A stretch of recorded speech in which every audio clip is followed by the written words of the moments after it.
Olá, sejam todos bem-vindos. Estamos aqui para estudar a lição da Escola Sabatina. Hoje queremos estudar a vida anterior de Paulo. Quem foi Paulo?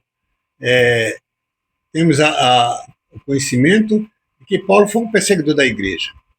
Mas, além disso, Paulo foi sincero em tudo que fez. Paulo não fazia aquilo simplesmente por maldade, ele fazia porque achava que estava fazendo melhor. Então, é disso que nós vamos estudar hoje.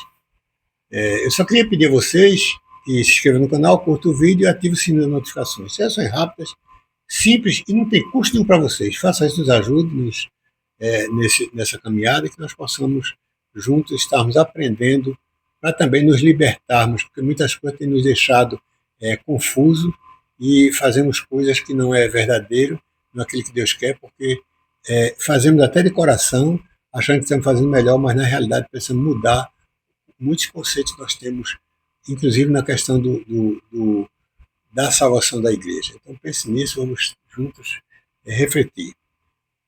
É uma experiência comum para os convertidos ao cristianismo pensar que sua vida em termos de antes e depois de aceitarem Jesus. Assim como Paulo faz em Filipenses, capítulo 3, no entanto, com razão ou sem ela, às vezes falamos daqueles que não são cristãos como sendo boas pessoas.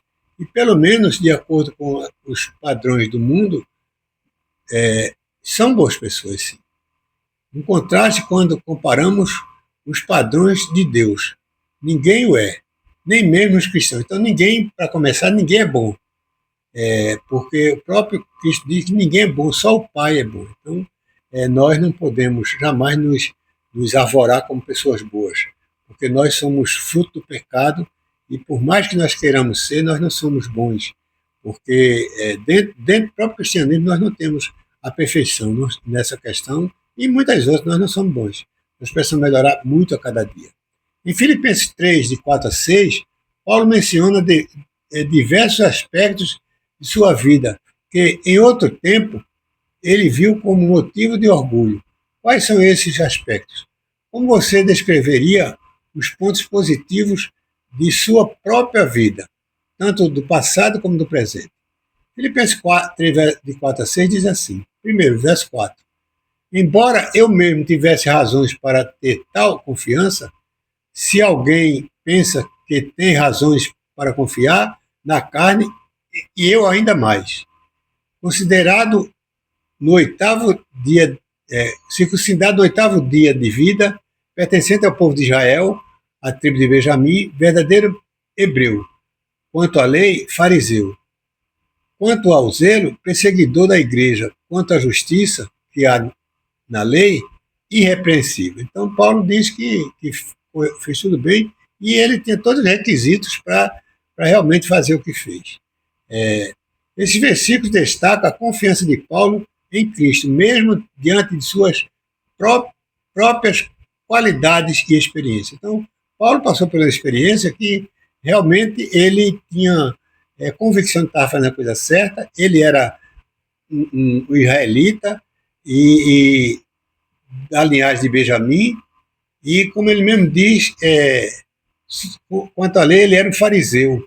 Ele era um fariseu e, portanto, ele buscava cumprir aquilo que a lei dizia e que tinha que ser feito. E ele buscou cumprir à risca. Ele não deixou de buscar fazer o melhor, inclusive perseguindo pessoas até a morte. Paulo não foi apenas circuncidado, ele era um do 8º dia, isto é, sendo israelita de nascimento e pertencente ao povo da aliança, foi circuncidado no 8º dia. Além disso, ele era da tribo de Benjamim, cujo território incluía algumas das cidades mais importantes de Israel. Paulo não apenas conhecia o hebraico, mas como aluno de Gamaliel, o ancião, e como fariseu, estava profundamente instruído no conhecimento da lei e de como ela deveria ser aplicada, pelo menos segundo a tradição. Então, a lei era dura, a lei era muito dura. As pessoas eram perseguidas. Aqueles que não fizessem aquilo que os fariseus queriam, Eles eram perseguidos. E Paulo se tornou um perseguidor ferrenho do povo cristão porque ele estava querendo cumprir a lei. Mas precisamos ressaltar que a lei ela aponta o pecado. A lei não está para levar ninguém ao céu, porque a lei vai mostrar, apontar o pecado e o pecador. O pecador precisa se arrepender e, com isso, ser aceito pela graça, porque nós somos salvos pela graça. Se fôssemos olhar a lei ao pé da letra, nós estamos condenados. Mas Cristo veio, sofreu nesse mundo, viveu, sofreu, morreu na cruz, mas ressuscitou. Ressuscitou para pisar na cobra, pisar na cabeça da cobra, pisar no pecado e nos dar direito à liberdade. Portanto, tudo foi feito de graça. E Paulo, até então, não entendia isso. Paulo era tão zeloso pela lei que perseguiu a igreja por considerá-la uma ameaça ao modo de vida judaico. Ele achava que a lei mostrava claramente que as pessoas estavam contra a vida judaica e que ele acreditava ser prescrito segundo essa justiça de origem humana. Paulo percebeu que a lei era, na realidade, muito mais profunda e exigente do que ele jamais imaginara ser. Então, sem Cristo, ele se encontrava condenado diante dela. Quando ele descobriu isso, naquele caminho que ele ia para Damasco, quando ele foi interceptado por Cristo, ele começou a ver a coisa diferente, inclusive a lei. Ele passou de perseguidor a perseguido.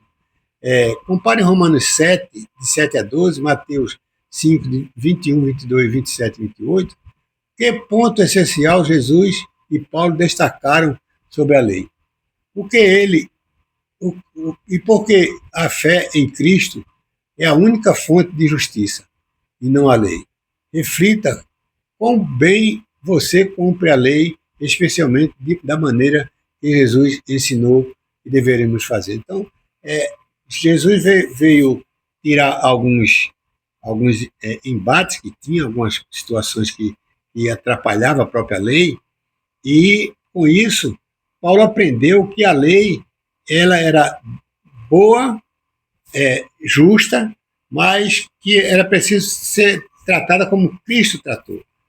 Jesus ele não condenou, e sim veio ser humilhado, morto, crucificado, sepultado, e ao terceiro dia ressuscitou para nos dar o direito de liberdade. A lei, quando você cumpre a lei, você é livre. A lei só pesa em você quando você está contra a lei, quando está contra a vontade de Deus. Quando você desobedece a Deus, a lei aparece. Imagine se você estivesse no mundo onde, por exemplo, não tivesse lei de trânsito. Que caos não seria? Então, é preciso que exista a lei para mostrar o pecado. E a lei, a exclusividade da lei é mostrar o pecado.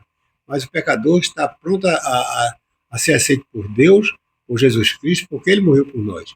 Então, nós pensemos nisso, na própria experiência de Paulo, de perseguidor, ele passou a ser perseguido porque ele começou a entender o valor real da lei.